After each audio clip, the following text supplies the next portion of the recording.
Hello, Kathryn. Rhonda Constant, your favorite hometown medium, physical energy healer, oracle card advisor, and paranormal investigator now. I guess I need to add that to my new title. So, we're going to talk to Jamie today, and he's bouncing around. He's bouncing around. I don't know. After I post this, go to my Facebook page and find the video of the guy with the black truck that I posted. Young guy, just his shorts on, dancing. Jamie's trying to do that dance. He's a character. Oh my gosh, I love his energy. He's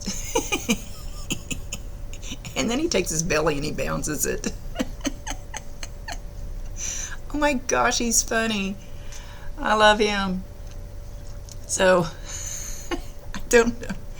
I don't know if I've done a reading for you before. I just like to do a little spiel first. I see here, feel, sense, know. This is not an exact science. They play spiritual charades with me, so they show what I call it. They show me a picture, and I need to describe what they're showing to the best ability that I can. So they don't tell me everything. They just tell me enough a lot of times so that you know what they're talking about, because it's none of my business. And I stink at names, so if I say John, it will at least be a male with a J or a J-O name. What am I missing? I don't know. Anyway, he's still bouncing around. He's showing the exact same picture with the black truck behind him and everything, and he's trying to do the same dance. Oh, I don't remember what kind of boots that guy's wearing, but Jamie's wearing cowboy boots that go up almost to his knees. And shorts. And he's shaking his belly. I love it. So,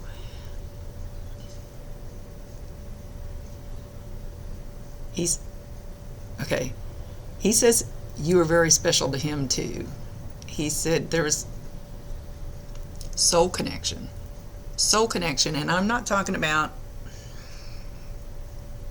husband-wife soul connection, which you can have a soul connection with another girl. And like when you walk into a room or first time you meet somebody and there's something that you feel that connection, and it doesn't have to be a romantic thing or anything. It's a soul connection. You've known each other before in past lives. I don't know if you believe in past lives, but you guys have done this trick before. Trick's not a good word. You've been here before.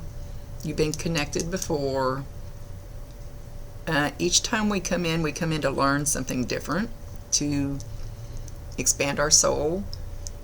And he's making my head itch. He's really close. When they get close, it feels like I have head lice. And he's already doing that. His energy is very strong.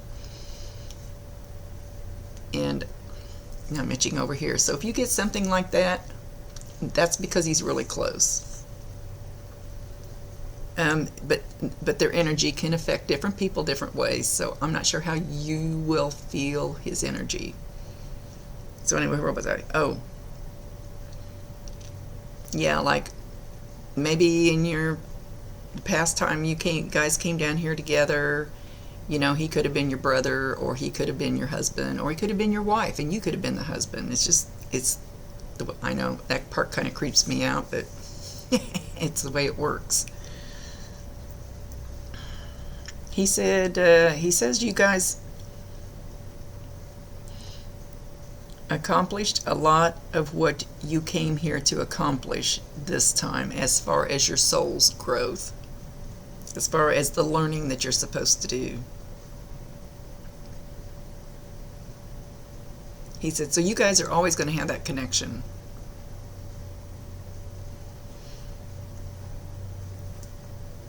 And you ask,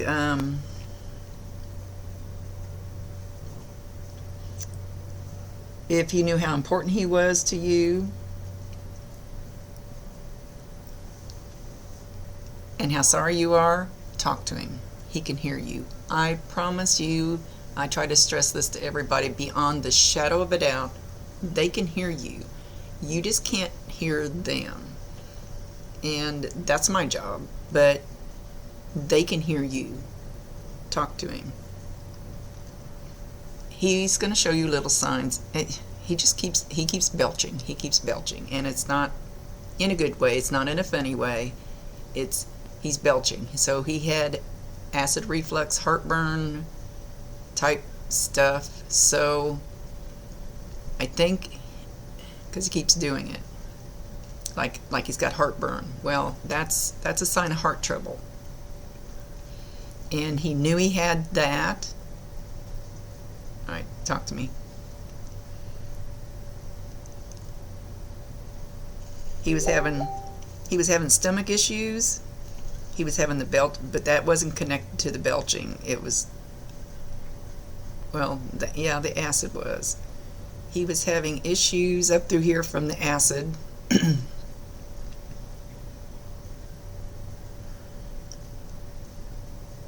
And it was actually burning and eating away in there. And evidently he ate a lot of things like Tums, just thinking he was having heartburn when he actually had much more going on in there.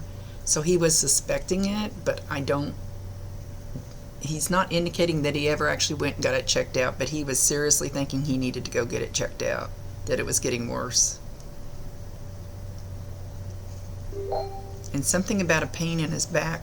He's showing it, and he's not meaning that somebody was stabbing him in the back, but he's showing. You have to show me which part.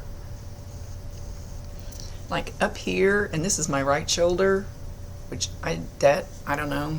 He's indicating all this down here in the heart, which is over here, but it's like there was a stabbing pain in his back, like a stab, like a really sharp pain that he would get every so often. It would actually make him kind of moan.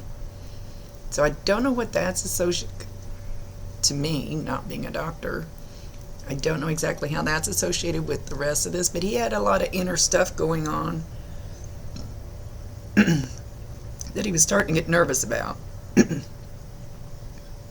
He said it wasn't showing up enough that like somebody else would notice and be real concerned about, that he would just think, oh, maybe I drank too much coffee, or maybe I shouldn't have eaten that pizza, kind of thing.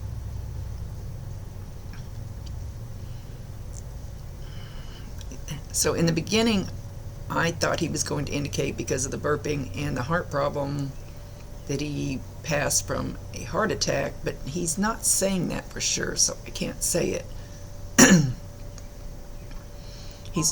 See, now I'm having trouble talking now, which I do have a cough all the time, but my throat is closing up. My throat is closing up, and I'm getting real gravelly, and I can't clear my throat. And so he's given me, I'm feeling what he had. And I can't clear my throat. I can't get it out. Okay, you're gonna have to back it off so I can talk. So it's like you could continually do that and it won't clear. He's not saying exactly what the exact problem was, but that was a big issue, all of that going on.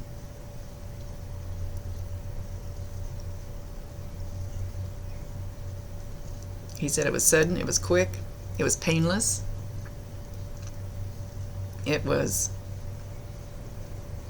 he says actually it was heavenly. He saw his grandpa. He saw a grandma, a grandpa.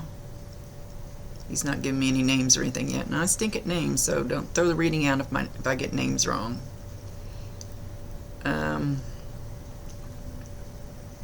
A cousin. He's just giving me relationships now. It's their show. I let them do the talking.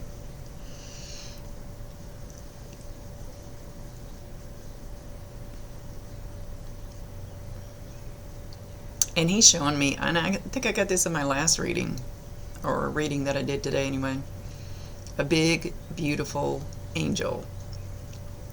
And as soon as he saw this angel, it was like this is when he was leaving. As he was leaving, he knew he was okay. He knew he was safe. He was not scared. He was almost overjoyed because there's so much. When these angels come to them, all of us, we all get one, at least one, several. When we go,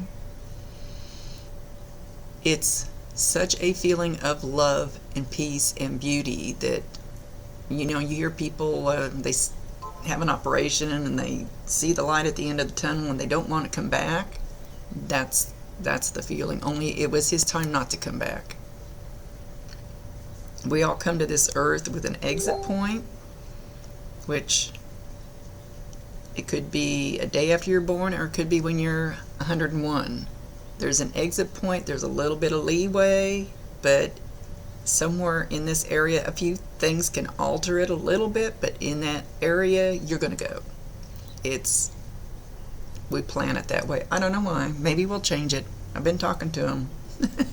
Not like I can do any good.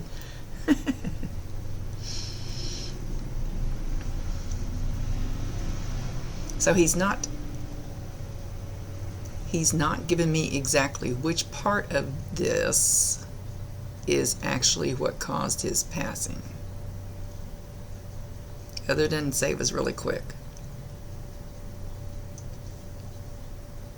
And he was almost overjoyed when he saw the angel. Saw two grandparents, a cousin, and a dog. A dog. He's not showing me the pictures clear enough. The cousin would have passed when he was younger. I'm not sure how young. At least, oh man, I don't want to say an age because I can't see him clear enough. The cousin would have been between 20 and 40. I mean, I'm going to have to make it really rough estimate because I can't. I see the numbers 30. So he would have been around the age of 30 maybe.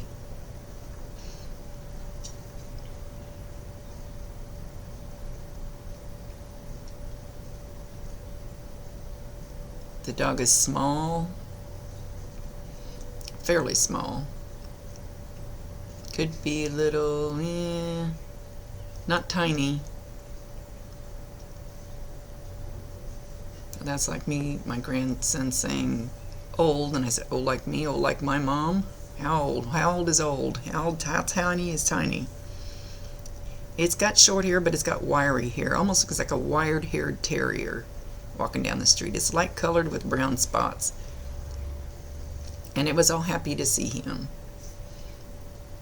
So I don't know if this dog belonged to him or someone very close to him, that he wants them to know that he is with this dog now.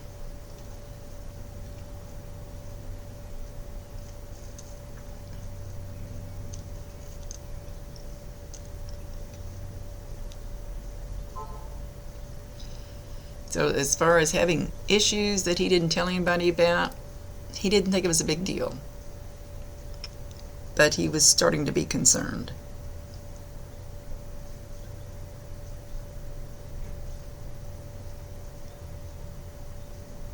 He said he worked hard, but he loved to be around people and laugh.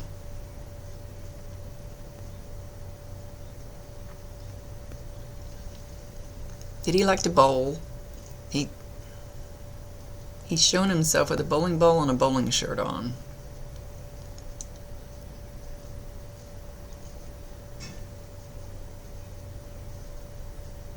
Didn't really want to do the yard work.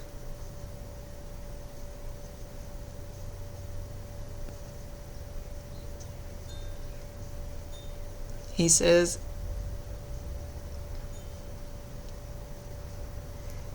his wife put up with a lot of crap from him.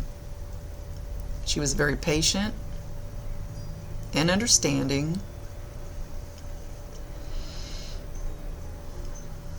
and knew that he had a lot of stress. So she understood him being grumpy, and he knows that, and he's thanking her for that.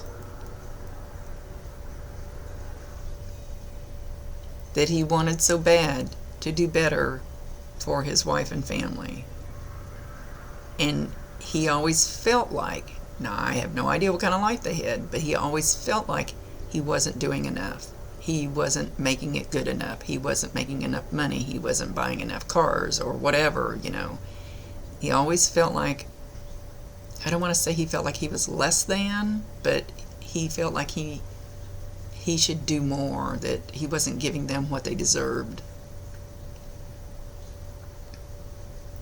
He says, and then you find out when you get up here, material stuff doesn't mean shit. It's just crap. It's not what's important. And he's actually beating his fist on a table. And he says, you guys have got to realize it's not the physical crap in the world that's important. It's not. It's not a fancy car that's important.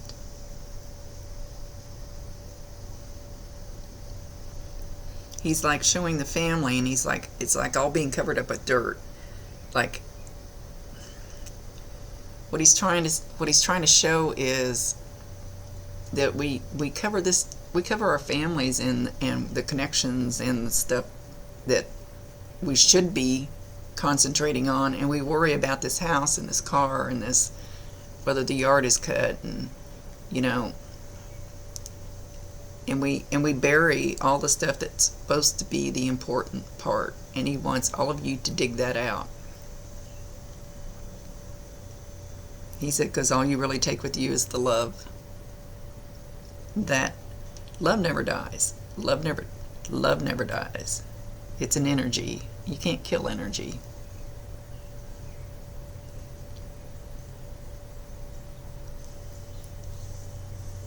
He's making me itch.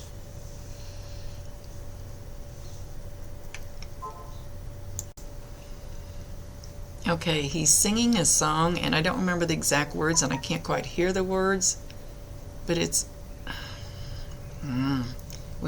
during our flooding around here in Kansas this year, people were playing it on the jukebox. How high is the water, mama? 10 feet and rising. I think that's the way the song goes, and I don't even know who sang that or how old it is. It's definitely not new. I don't know why he's singing that. They don't always tell me everything. They never waste a message. There's always a reason. So anything that you do not understand now, write it down, because you'll either remember it later, it'll happen later, or somebody will validate it for you later.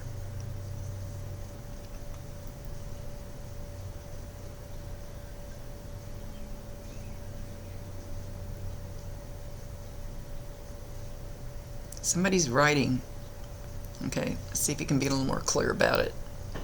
Somebody's writing furiously, writing really fast. A lot of words spewing out, but they're putting them down either on paper, could be typing it on the computer, but he's showing on paper, just spewing stuff out.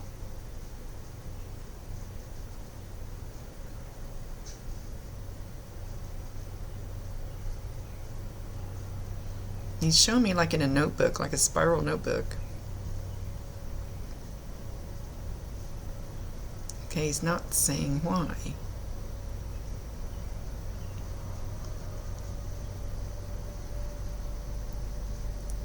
Whoever this is, as they're sitting at the table and they're writing furiously, he's leaning over their shoulder. He's not even showing me for sure who it is. I can't make them. And he's reading it over their shoulder. So whoever's writing this, you should feel him behind you.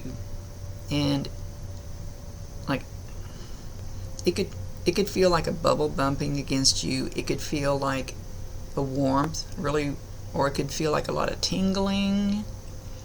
Usually I feel it like when Bob gets real close, my ear turns bright red and it burns. When the other ones get close, my head starts itching like I have head lice. So I don't know how this person will feel the energy. He says warmth. And he shows putting his hand up here he's standing behind, but he reaches around, puts his hand up on that person's shoulder as he's leaning over and reading what they're writing. He says, I can hear you.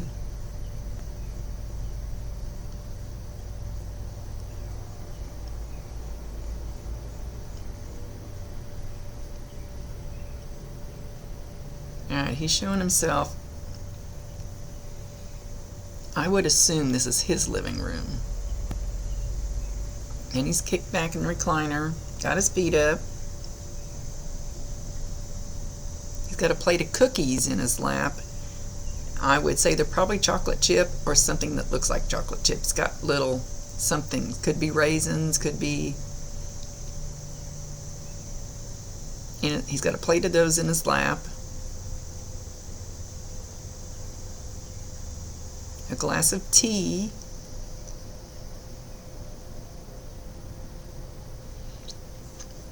And there's some kind of smoke. So you're going to get the smell of smoke. Even if he didn't smoke, you'll get the smell of it. And you'll know that that's him. And be in the store, outside, in your house. It doesn't matter where it's at.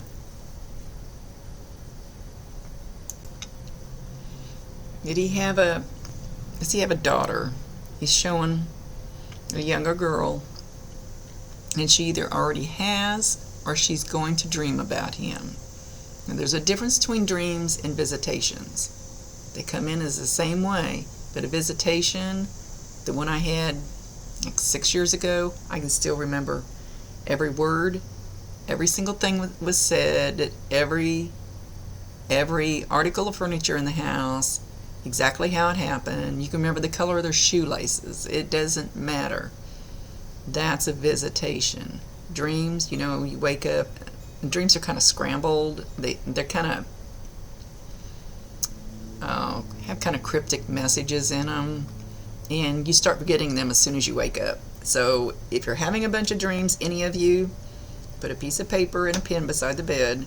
But a visitation, it doesn't go away. That's when they've truly been there. Something about a young boy too. He's going to kind of poo-poo any of this. He's going to kind of block it out or push it away, not wanting to believe it,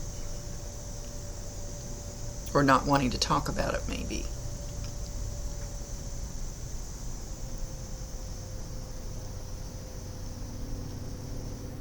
He's making me want to rock. I feel like I need to rock. I don't know why.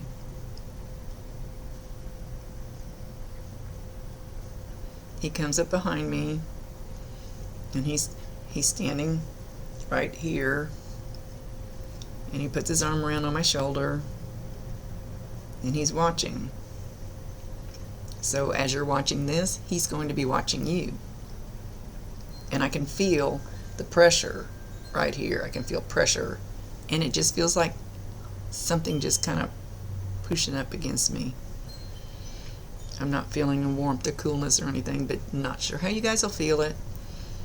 And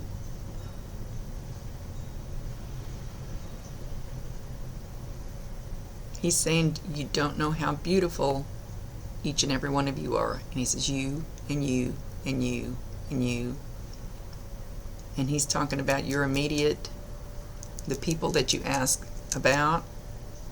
But then he's also showing people behind, the other people that'll see this video. And he says, this is for my main family group, but it's for each and every one of you that sees this too. He says, you don't understand how important your little spot in this world is. Each and every one of you is important to, he's showing a ripple effect. It's a ripple effect when you leave. It's especially if you leave before your time, before you're supposed to, it's a ripple effect that just goes on down and kind of messes everything up. This was supposed to be this way.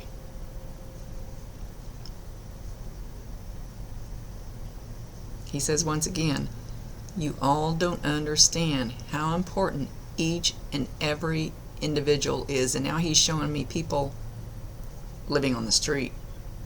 They are important too. Each and every spirit and soul that's here has an important job here, even if they don't look like they do. He says, in the scheme of things.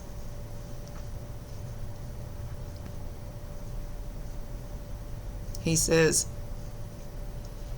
our world is changing and rising. His world and our world are getting closer.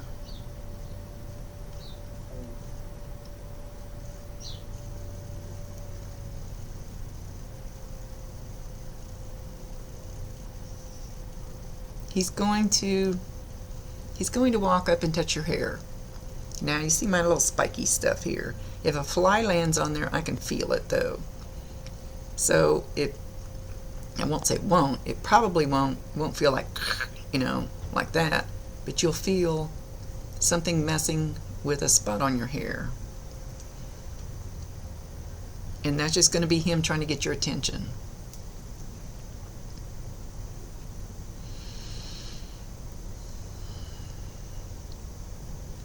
He's showing you with a bouquet of flowers. And now he's showing me, I'll just say, like the green paper that you wrap flowers in. The green paper is wrapped around the stems.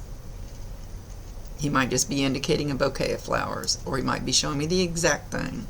And you're walking out to the cemetery to bring them to him. He says, I love you too. You were an important part of my life, but we're not done yet.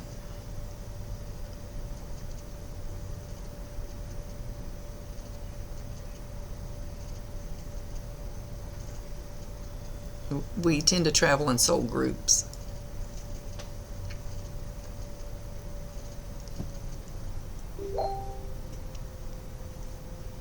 He wants you to be careful. Be careful. It's not like a serious warning, but he wants you to be careful. And then he shows me a car. Something about your car. Be careful.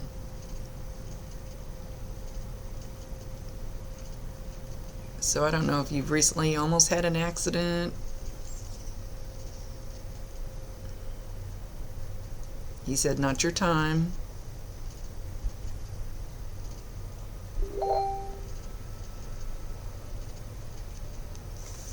Tell the rest of the group that I love them.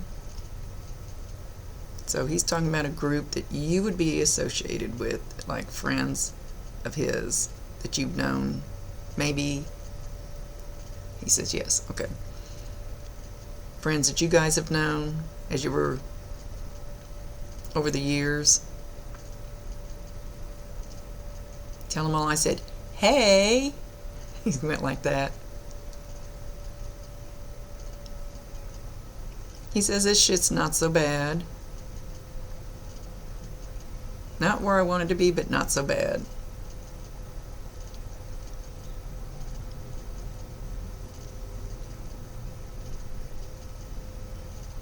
Something about messing around in the bathroom. And he's not only talking about your house, he's talking about his house. 2 different places. And there's going to be things that are going to go on in the bathroom. So he's talking about water. So I don't know if the faucet's going to keep coming on, or the temperature of the water is something to do with the water. The toilet's going to keep running. Something to do with the water in the bathroom that's going to keep occurring in both houses.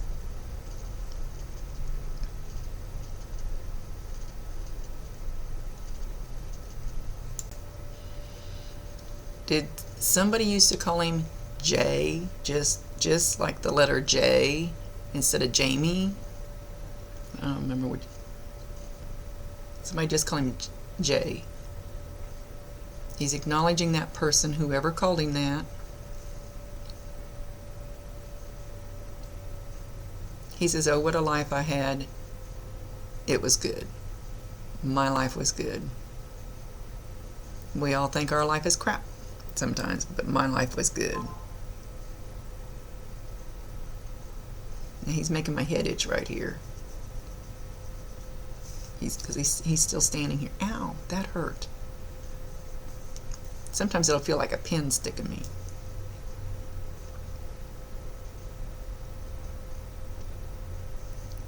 He's talking about you guys throwing water balloons.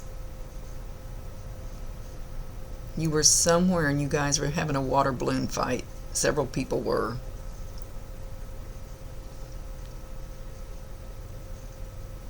He says, I cherish you. Thank you for being my friend. And he goes like this. He says, he holds you close to his heart. He says, I'm not taking anything away from my family, but you were a special friend.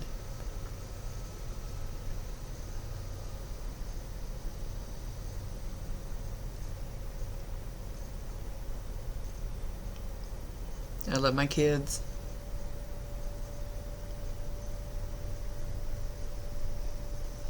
One of them is going to see him.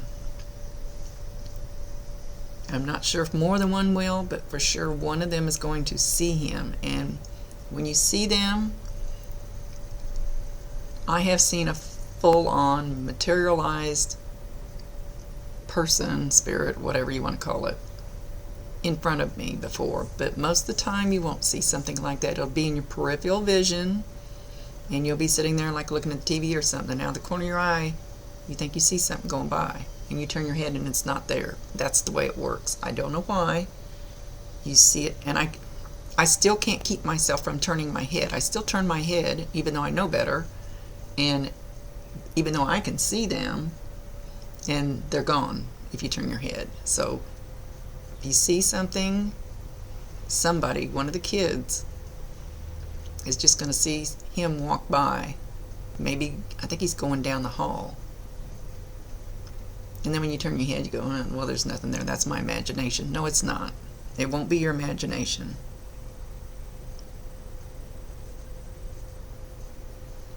You are going to hear a bell, a kind of a soft bell tinkling,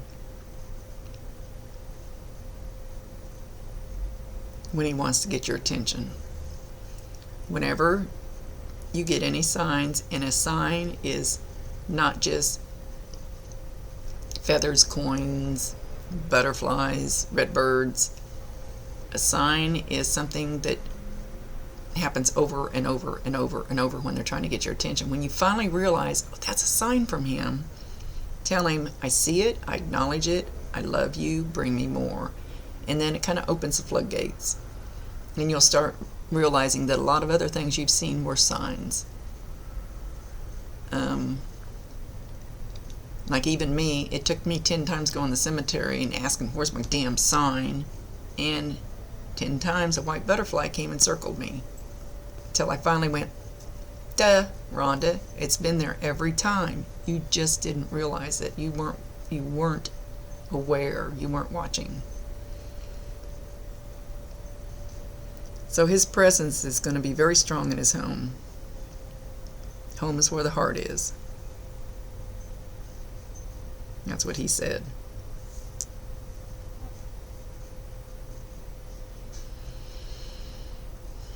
He says, I'm still home, just in a different way.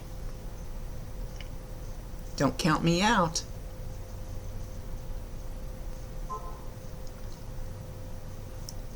There's some event coming up. It's going to be in the home, in his home. He wants somebody to set a place for him.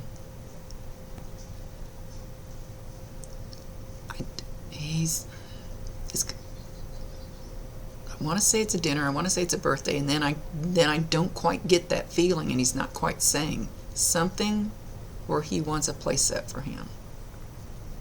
And I believe he's going to show that he's there, and I don't know how. I don't know if he's gotten to where it's hard. It takes more energy for them to move something, like a physical object.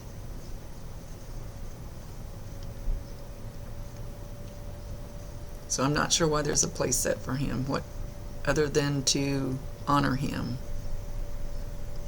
Is his birthday coming up? He says, don't forget to set a place for me. I love you all. Each and every one of you. And then once again, he goes back behind you guys. And each and every one of you, and you, and you, and you, and you, and you, and all of you that don't feel love from anybody else, I'm going to share it with you. He's a very sweet guy. Love his energy. He is upbeat, he is bright, feels good.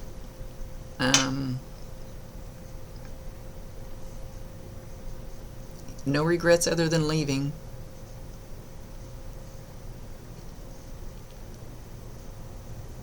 He says you see the world different once you get to his place.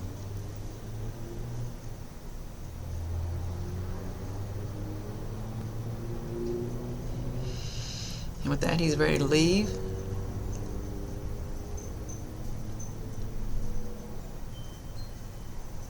He's talking about doing the cha-cha. Did he like dancing?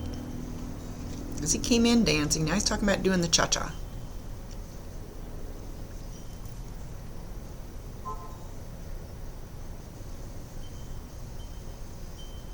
Cutting a rug, cutting a rug. He leaned over, gave me a kiss on the cheek, kind of back here by my ear. He told me thank you.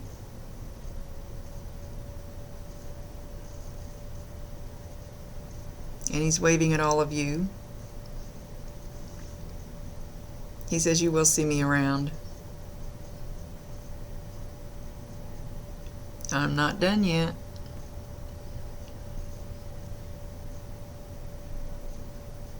Okay, he's leaving. So I hope this helped a little bit.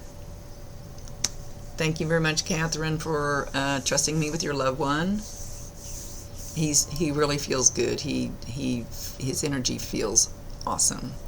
So anyway, Rhonda Constant, your favorite hometown medium, physical energy healer, oracle card advisor, and now paranormal investigator. See you later. Thank you so much for trusting me with your loved one.